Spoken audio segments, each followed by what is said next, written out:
Welcome to the Wellness on Tap podcast with your host, Dr. Debs Eastwood. Right. Double doctor, Debbie Eastwood. That's me. Tell me, Doctor. That's a long story. You've got an interesting past, and you've been on an amazing journey. So take us through it. How did you become a double doctor, and how did you decide to go into the field that you're in? Okay. So the first doctor that came about was the science-based doctor. I went along that path because, okay, let's go back a little bit further. So as a kid, I was always the one on the outside of the friendship groups, just because I was different. I had no desire to bend what I was doing to fit in. I was just me. And it meant that even though I achieved things at school, I just wasn't doing what other people thought I should be doing. And so I went to college and applied for nursing and found out that the woman who was heading up the course wasn't going to write me a reference. Turns out, many years later, she did me a massive favour. I would have been a really, really bad nurse. It just wouldn't have suited me at all. But at the time, it didn't feel like that. But that got me into working in the operating theatres, which is where I've ended up. But that's fast forwarding about 35, 40 years. So we won't jump through it that quick, else this episode will be over in the shake of a cat's tail, but we'll not do that. So I was working in the operating theatres. I'd known that my mum had been sick for quite a while. I wasn't medical. I didn't understand why. I didn't know what was going on with her. But I knew that she got breathless really quickly. And I knew it wasn't normal to have purple lips, which was showing she wasn't getting much oxygen in. Later on, I found out that when she was a kid, she'd had a disease called rheumatic fever. And that is known to cause damage to one of the valves in your heart, the mitral valve. So that was what was causing all the problems. And you might be thinking, why on earth is she talking about that when this is her getting a doctorate? It's because that was the first step when she passed when I was only 20. That gave me a kick up the rear end and made me go, well, your mum started out as a teacher of primary school kids. She then went and specialised in deaf and blind kids. And I used to go with her to carry all her stuff when she was doing night classes. She set up all the lip reading classes in Sheffield and South Yorkshire. None of those existed before my mum. So she left a little legacy, bless her, behind. And I wanted to do something to live up to that. I'd been living a very rebellious lifestyle. Definite outlaw territory. And even though that was a fun part of my life, I knew it wasn't something sustainable, and I knew it wasn't what I wanted to be doing for the rest of my life. I wanted something a bit more concrete. So I actually started to conform a little bit, which was a bit of a shock to the body, but I did. And I went to a mature access course at college, applied for every single biology-based degree that they'd got, despite me wanting to do medicine. I just didn't have the confidence because I'd not been in that field for such a long time. And I'd done okay at school, but I'd not done, the amazing things that you imagine medical students have to have achieved prior to getting allocated that place. So that was hopefully in my future, but not achievable for me as I perceived it at that time. So I went and did an anatomy and cell biology degree, which was really good fun. And I met a couple of people, one of whom 32 years later, I'm still in touch with. We meet up regularly, go out for dinner. She's not doing anything to do with that either now. So you bet life moves on, doesn't it? But I'd got my first child. I was pregnant throughout the first year of my degree because, of course, I don't do anything normally ever. That's true. Thank you. And, you do things your own way. I mean, I'm just looking at you now. I'm looking at your purple and turquoise hair. And, you haven't got your purple Doc Martens on today, but... No, not today. No. But they're a common sight, aren't they? They are indeed.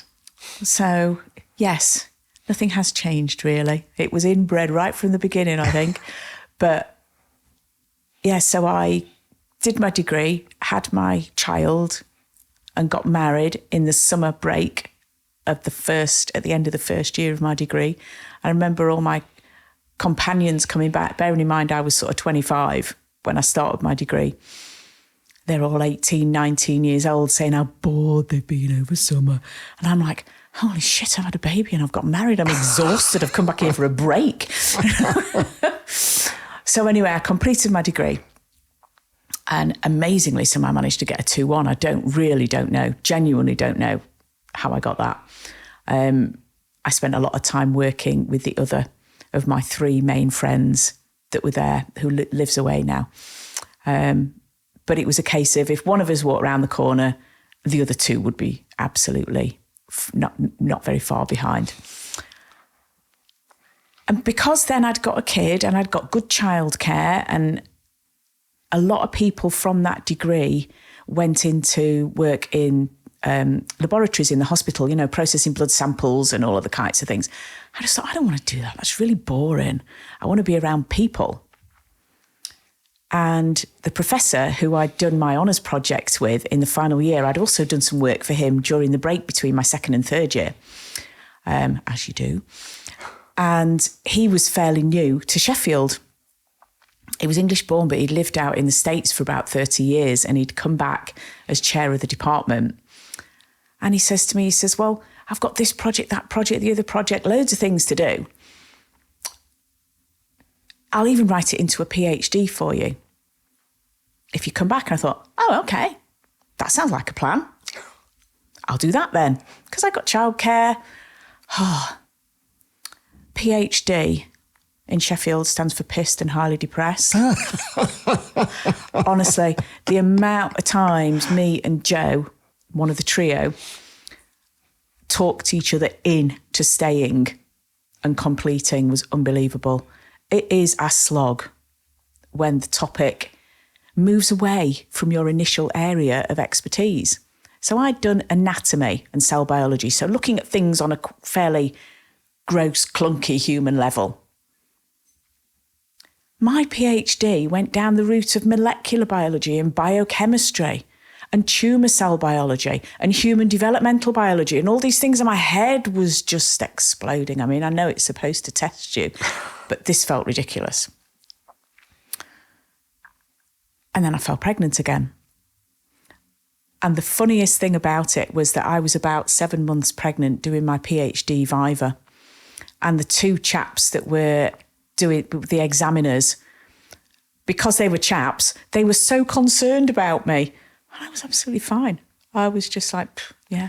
Can I just ask how, with 2 young children, well, about to be 2 young children, did you manage to study to get to that level and juggle everything? That if you look really hard, you can still see the lobotomy scar. No, I'm joking. But I don't know. I've always been like that. I've always filled my cup to the brim. I think it maybe has come from the fact that I lost my mum so young when I was only 20 and she was only 55. I don't know. That could well have had something to do with me wanting to make sure that there isn't a spare moment. Well, I think certainly you are so much more relatable than a lot of medical people, and you come across in such a more human way and approachable way. And again, just, your appearance makes that so much easier. So I was just thinking, I'm starting to see some of what you got from your mother, whom I didn't know, but tell me a bit about what you got from your mother. We were best friends. We were a support for each other. She went through an awful lot of hard times. She struggled with my dad. They weren't a good match. And maybe looking back, there were things that she shared, she perhaps shouldn't have shared with a teenage daughter, but I'm glad she did. We'd even wear the same clothes, there was so much synergy, and I looked up to her so much because she was a professional woman. She used to ride a motorbike. She was out there as well. She was definitely different in her own way. And she didn't let her illness slow her down either. She just changed direction.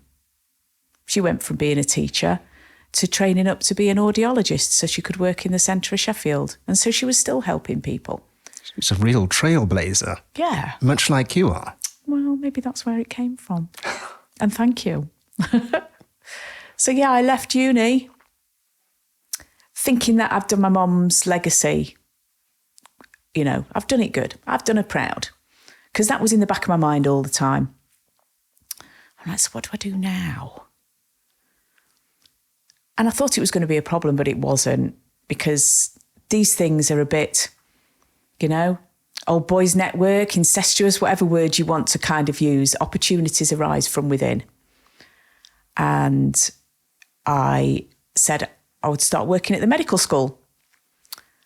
So when you are doing your PhD, you do a lot of something called demonstrating, which is you go along to help out in the big science lab classes teaching the undergraduates.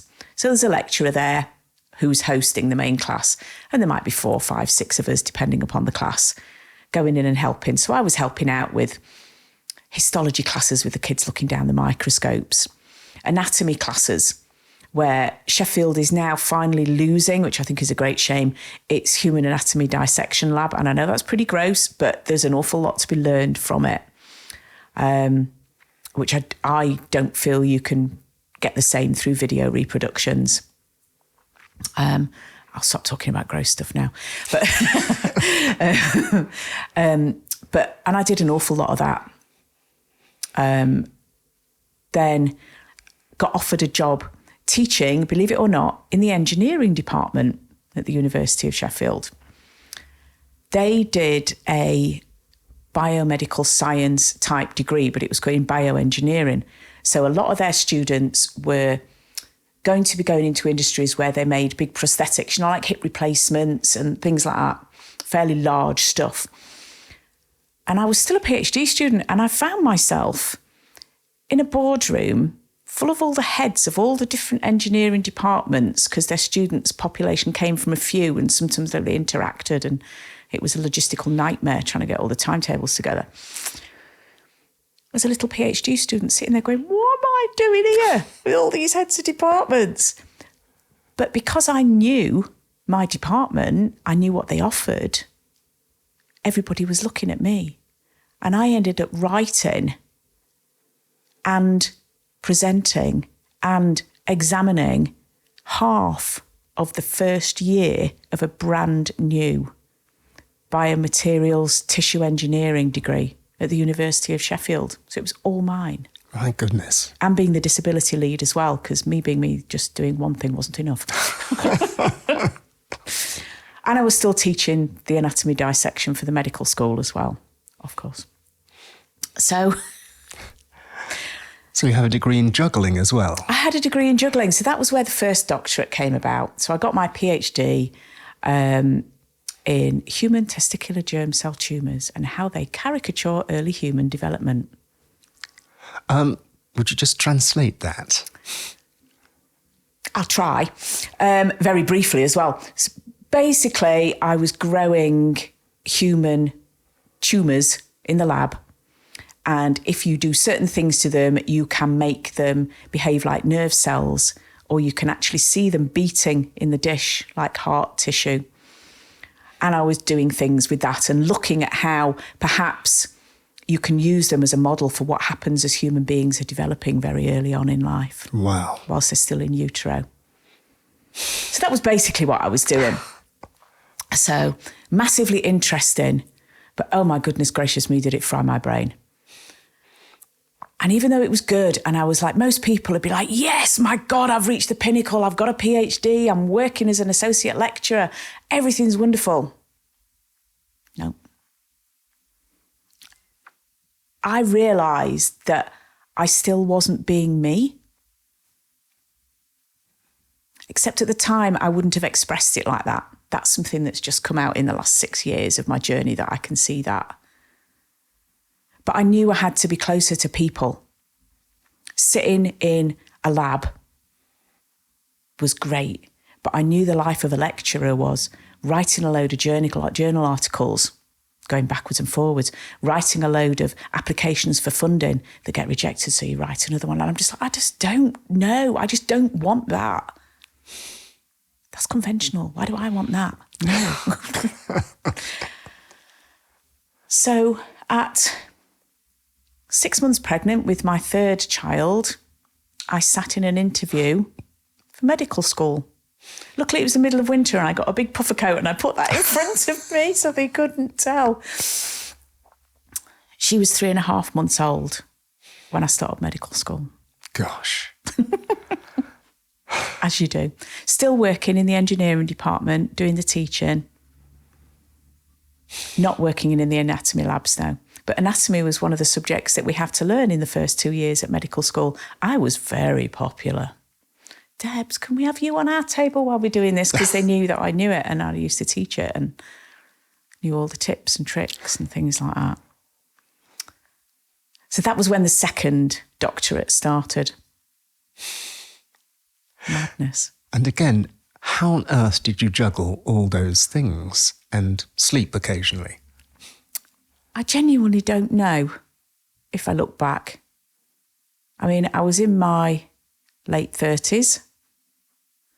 I think basically the fact that I got used to not sleeping through the night because I'd got kids was helpful. I know, I was just existing. My partner at the time, he had been really fed up with his job. He was a really good plater welder, excellent with metalwork, but he'd got really sick of the contracting hours that he was doing, and the guy who was the main contractor, I mean, he was just, no, I won't swear, it's my podcast, but he was an awful man. And so we made an agreement that I would work for a year and he would look after the kids. So that massively helped. I didn't have to think about childcare. I just had to drag myself out of bed in the morning after I'd had 3 hours kip with a 3.5-month-old baby. But, you know, to me, it was just normal. It was the way I'd always done things, juggling everything. It just, people thought I was mad, but I was used to that too.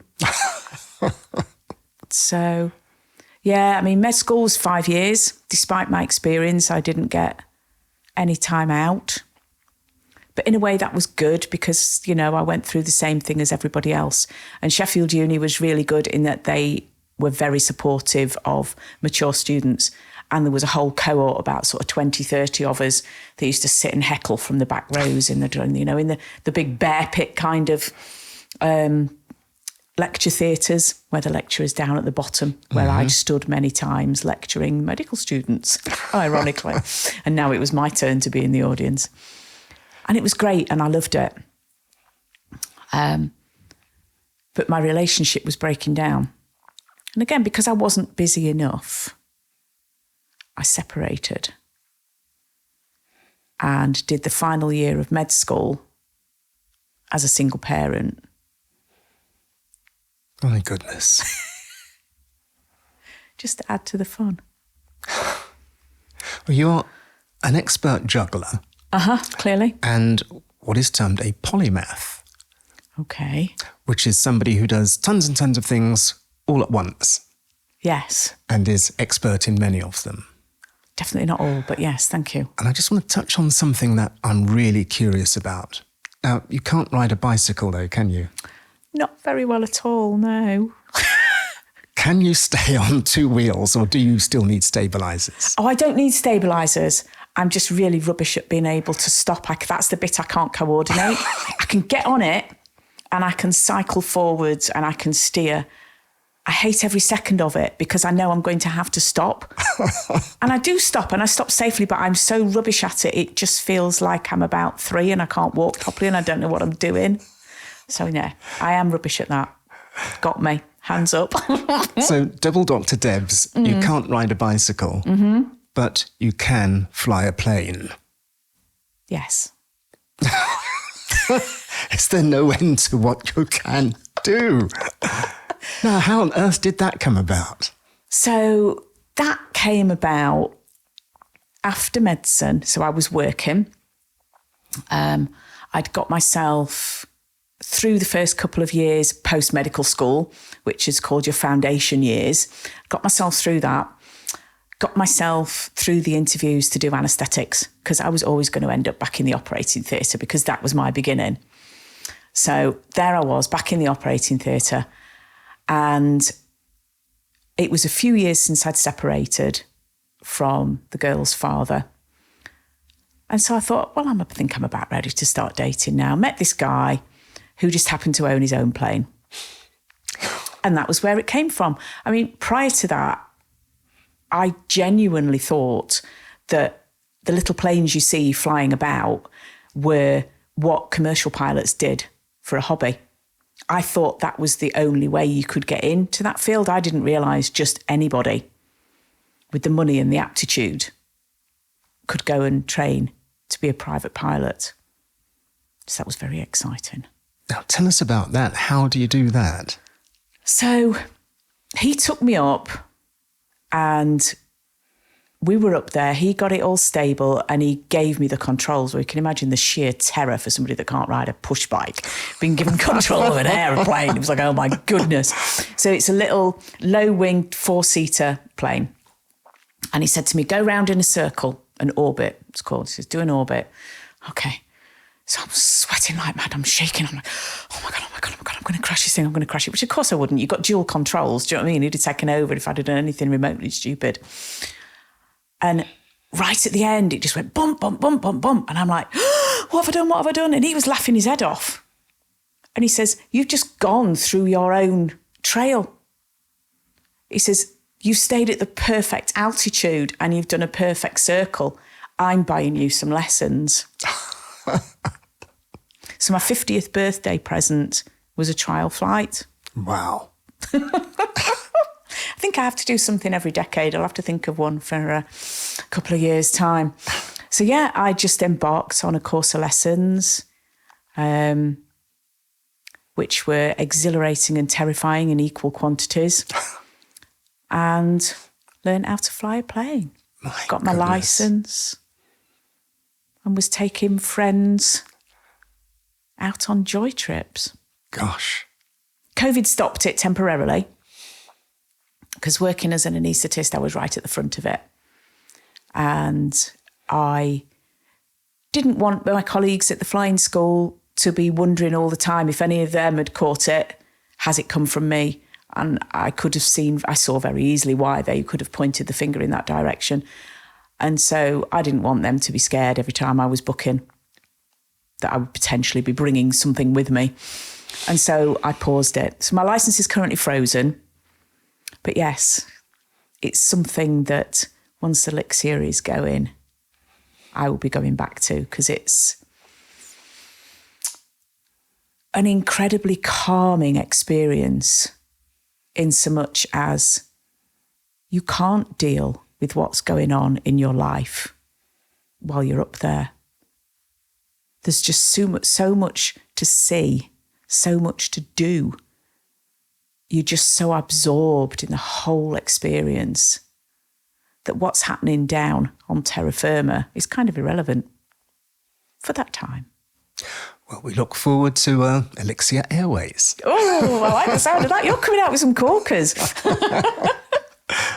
Now, you mentioned COVID, and that was a really difficult period for so many people. Yeah. And that was a period which, from what I understand, from what you've told me about your past, led to you looking at a different form of healing people.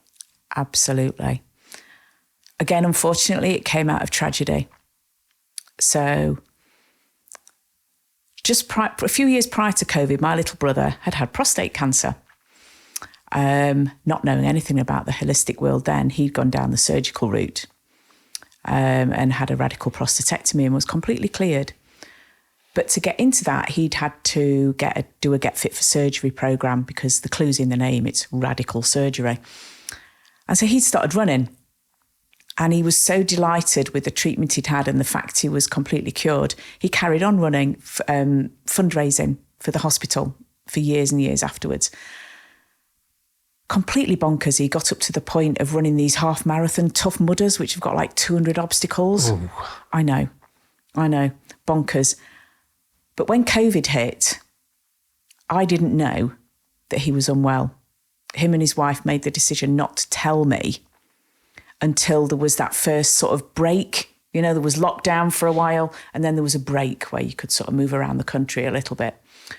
They waited until that time point to tell me because they knew that I was literally right on the front line.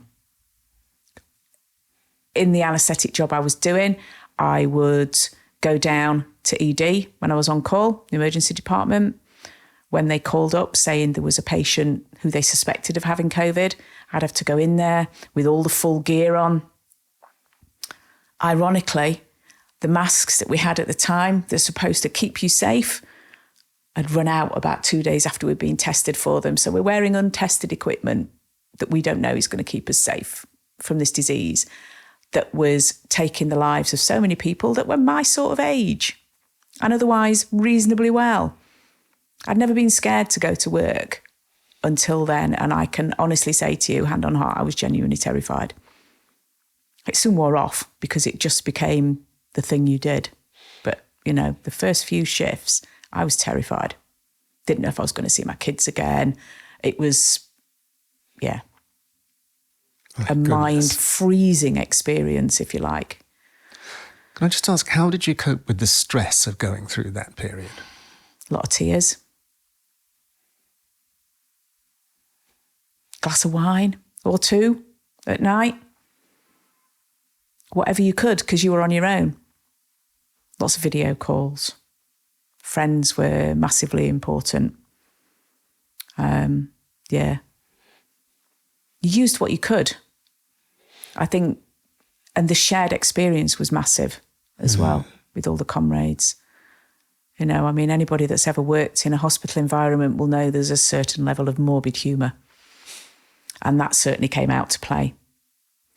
And as COVID progressed, the kindness of the patients and their families that had spent a lot of time on intensive care, because I was working a lot on there as well with the sickest of the sick patients. I mean, I think we all put on weight. It's fair to say, with all the wonderful pizzas and cheesecakes and you name it, all sorts. People were so generous and it did help to keep everybody's spirits up. It really did help. But during that time, my brother was trying to access treatment. And because of COVID, he just wasn't getting there. On his 5th admission to hospital, they actually kept him in. Twice he'd been sent in by his GP who wouldn't even let him go home in an ambulance. And I would regularly be on the phone with his little daughter, my niece, video calls when the ambulance arrived, and I'd be talking to the ambulance crew saying, you need to tell them this when he gets into ED. The level of frustration we were all feeling about the fact that I was saying he needs these tests, these investigations, they weren't happening. They were just dismissing him and discharging him because he'd been so well previously. They were like, no. Anyway, eventually, 5th admission. So I was up and down the country. He lived in Essex. I was up and down the country in an exhausting fashion. Every week, I'd spend a couple of days down in Essex and then come back up again, look after my kids and my job, go back down again. He was in the District General for a couple of weeks and they didn't seem to be getting anywhere. I'd been down and examined him and said, it's either your heart or your lungs, Paul, because he got massive fluid accumulation right the way from the tips of his toes up to mid-thighs. I said, your body's not getting rid of the fluid. There's something. I said, I don't know what it is. You need this, but that's what I'm saying. I don't know what's causing it.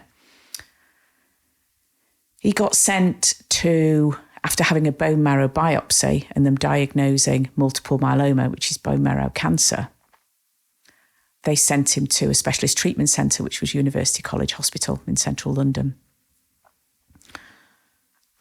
Eventually, in there, after a few days, and I was there when the ITU staff came down and said, we're going to admit him up onto the intensive care unit. And I went, thank God for that. Can I just ask, how long did it take until, from when this all started to the admission? 6 months, at least, maybe more. Maybe more. And he'd been sick. Like I say, they didn't call me until the first break, and they knew at the beginning of COVID, so he may well have been sicker for a few months prior to that. Right. And I could notice the difference in him before he was admitted. Anyway, the lady that came down, the registrar doctor came down and said, we're going to admit him. And I says, right, I'm an anaesthetist. Are you going to be doing this, this, this, this? And she went, yes. I says, are you happy for me to talk to him about that while you go and phone your consultant? She goes, yes. So I talked to him about all the procedures they were going to do, the risks and benefits, because that's what I do anyway. And so they let me stay with him when they put all the lines in, which normally you don't. You have to wait in the waiting room. And I was able to stay with him and hold his hand. And he was in there for 6 weeks. They put him on basically a kidney dialysis unit. But instead of one of these where you see people with kidney failure go in 2 or 3 times a week, that's like fast track. They put him on a much slower version, which he was on for 24 hours a day. In the first 24 hours, they took 12 litres of fluid. So basically, he was drowning in his own fluid, and that's what all the swelling was. When he was a little better, they started him on the chemotherapy for the multiple myeloma. And his numbers went from being sky high to almost non-existent with 3 courses of chemotherapy over the next 4 weeks. So that was working. But he was so sick that I was starting to look round and go, what else is there? It had been in my mind when he couldn't get access to the treatments. I was like, you can't get in, there must be something else. And I'd met yourself. But you were at the beginning of your holistic journey, weren't able to offer me what you would have been doing now. But that's what opened my mind. It was you. So what had happened basically with the tumour, the multiple myeloma, because he'd been so fit and well, it had got so well established that it had caused damage, surprise, surprise, to his heart and his kidneys, which was what I was seeing. Which you said in the beginning. But obviously I didn't know why. And it had caused little plaques to build up in his heart and his kidneys, which was stopping them from functioning. His heart was working at the end at 17% of its ordinary capacity. He lost all the weight off his body. He was skin and bone. He refused to let me talk to him about anything that was going on. We used to speak for hours. I used to speak to his daughter on the phone for hours and hours and hours, just to give them and his wife, Joni, who was on her own, a break. And I just used to have to talk shit to him all the time because he wanted to know what was going on in the world and not talk about how ill he was. Mm-hmm. But I knew how ill he was when he said that Joni was buying birthday cards, one for each year, for his daughter. A week before he passed, they moved him to another hospital in the north of London where they could start weaning him onto the type of kidney dialysis that we more commonly know about. In less than a week, he'd gone. They moved him from the dialysis unit straight up to intensive care again, put one of these do not attempt resuscitation forms in place. COVID was back with a bang in another wave. I couldn't visit him. I'd been able to visit him in the ICU in the other hospital, but I couldn't visit him there. And you know, the so-and-so, he was always a joker. he would literally have people crawling out of the room on the hands and knees with bellyache because he used to make such a joke of everything, and he was so humorous. And when I went to see him just before, he'd passed, but before they moved him away, the corners of his mouth were just turned up a little. And I just thought, you were telling the nurses a joke, weren't you? That is so you. Once I got over the grief, obviously, which you never get over, but you know what I mean, that initial grieving period where you're completely irrational. That was me determined. I thought there's got to be something else. There's got to be other treatments out there. I know about the basics. I've heard of things like acupuncture and homeopathy, but I don't know anything about all the other modalities apart from the bits that you'd told me, what you were doing. And I thought, there's so much out there I don't know. Surely I can't be alone in not knowing. There's a whole world out there that I don't know about, and I'm sure many other people don't know about, that can help to keep us well and to help to heal us in other ways. And that was me on a mission. And thank goodness. And out of that is born Elixir Health. Indeed. Oh my goodness, I am so excited. Elixir Holistic Health is going to change the world. And I know that's a massive statement, but it just is. We have got such an incredible team of people. Part of Elixir is this podcast. This podcast is going to introduce the world to some of our healers. The healers that we are going to be able to offer to our clients. So you're going to be able to see them. Imagine if you were a potential client and you could actually see the person that was going to be healing you. You could see what they look like. You could get the feel for them. You could understand what it is they're doing and how it's going to potentially help you. They can't come on the podcast, though, until they've spoken to one of us. And we know that they're the right kind of people. Genuine people only are going to be on this database. And Elixir is going to offer them all to everybody. And this is the start of my mission. We're going to have centres all over the UK that are going to provide these healers, some of them face-to-face, some of them online. It depends what it is you want in. Not everything has to be face-to-face. It's going to be a massive, holistic approach, including all these wonderful modalities like bioresonance, hyperbaric oxygen, energy healing, herbalism, Reiki, you name it. There's going to be workshops that you can attend to learn all about this sort of thing. My little bro would have been proud. He certainly would be. And I think a lot of what's behind this, or what will be included in Elixir, are preventative methods as well, which look at people's lifestyles now and say, well, actually, these are some of the contributory reasons behind chronic illnesses. Yeah. So let's address those before you reach that state. And that's fundamental, isn't it? It's prevention and treating effectively what could be the root causes of illness to stop it getting there even in the first place. To try and help people live weller and healthier for longer without the need for medications. Love that. I love that ambition. And I know that with your determination, that's what's going to happen. Thank you. I think one of the things now is that people are living much longer than they used to. But the last 25% or so of their lives, they're living with so many chronic illnesses. Yeah. And I don't know about you, but I'd rather not hang around that long if a quarter of my life is going to be spent in pain or on some sort of drugs, which have all the side effects. Yeah. So let's just go through some of how Elixir is going to address that. So where appropriate, we'll help you get off the medications. I know, again, we don't want anybody harming themselves, but in most cases, for instance, if your GP's put you on a tablet, say, for cholesterol, it's probably because they've done blood tests and have seen your cholesterol rising. What we're saying to them is find another way of dealing with it. There are ample other ways of making sure that you can look after your cholesterol.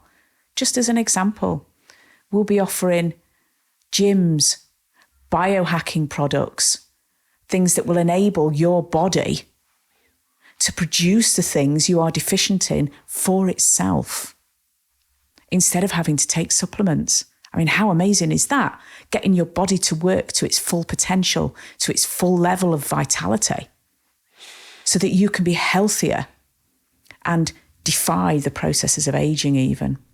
And maybe my PhD in stem cells will come into it at some point in the future too. We'll have to see. Brilliant, brilliant. And I think that that's something that people need to just get their heads around a little bit. Yeah. Is that there are other ways to do this.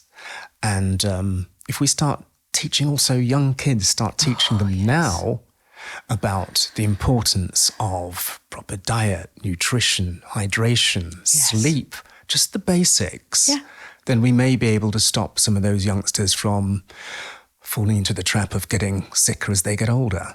Absolutely, yes. I mean, that is a target group that we're really interested in supporting and helping, hence wanting to create a space for workshops and seminars that could be fun and interesting. I think, as you say, that's a large part of it. It's educating people to the fact that there are other options. Yeah.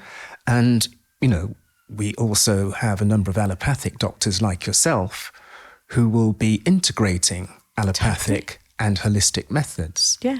The best of both worlds. Totally, yes, because I am a practicing doctor. I am not saying that there's no place for allopathic medicine. If my appendix bursts right here and now, with the best will in the world, I want an anaesthetist and I want a surgeon to sort it out. And I'll come back to more natural methods to help me deal with the aftermath, because they'll do it so much more effectively and so much more kindly.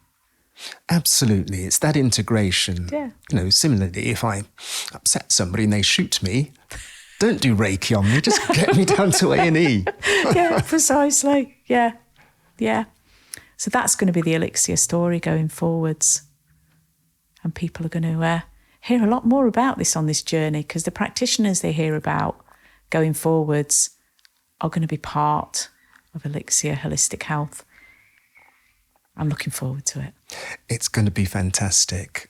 And I can see that there's going to be a lot of people who will be interested in this now.